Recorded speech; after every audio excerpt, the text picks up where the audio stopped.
Example the world has not yet seen. Russian soldiers shooting 2 civilians in the back.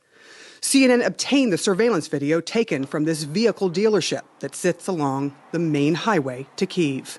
The video is from the beginning of the war, as Russians tried and failed to shell their way to the capital. The fight along this road was clearly fierce. But what happened outside this business was not a battle between soldiers or even soldiers and armed civilians. It was a cowardly, cold-blooded killing of unarmed men by Russian forces. The soldiers show up and begin breaking in. Inside of a guard shack, 2 Ukrainian men prepare to meet them. We tracked down the men's identities. One is the owner of the business, whose family did not want him named. The other was hired to guard it. My father's name is Leonid Alexeyevich Platz. His daughter Yulia wanted the world to know his name and what the Russians did to him. Both civilians, both unarmed. We know this because the video shows them greeting and getting frisked by the Russian soldiers, and then casually walking away. Neither seemed to suspect what was about to happen. That is what a member of the civilian fighting force who talked to the men a couple of days before the attack told CNN. He did not want to be identified for security reasons. We came there earlier, warned people to leave that place. We also hoped for the humanity of Russian soldiers. But unfortunately, they have no humanity. You see the 2 men walking in the shadows toward the camera. Behind them, the soldiers they were just talking to emerge. A few more steps, and their bodies drop to the ground. Dust shoots up from the bullets hitting the pavement. The soldiers have opened fire. Minutes later, the guard, Leonid, gets up, limping but alive.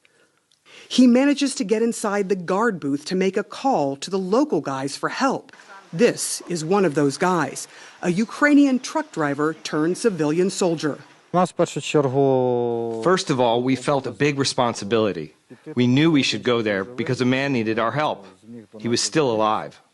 He's the commander of a ragtag team of civilians who took up arms to fight for Ukraine and tried to save the men. When the guard called them, he explained what transpired with the soldiers. He said the soldiers asked who they were and asked for cigarettes, then let them go, before shooting them in the back. When his men finally got to Leonid, he had lost massive amounts of blood. One man from our group went there, and the guy was still alive. He gave him bandages, tried to perform first aid, but the Russians started shooting. They tried to fight back, but were unsuccessful. They didn't have the firepower to save their countrymen. Yulia, have you seen the video? I can't watch it now. I will save it to the cloud and leave it for my grandchildren and children. They should know about this crime and always remember who our neighbors are. Her neighbors to the north, these Russian soldiers, showed just how callous they are, drinking, toasting one another, and looting the place minutes after slaying the 2 men. What were the last words that you remember he said to you? Bye-bye, kisses, say hello to your boys. Her boys will be left with a terrible, lasting memory. The death of their grandfather, now being investigated as a war crime by prosecutors. Yulia says her mother actually encouraged her to speak with us because she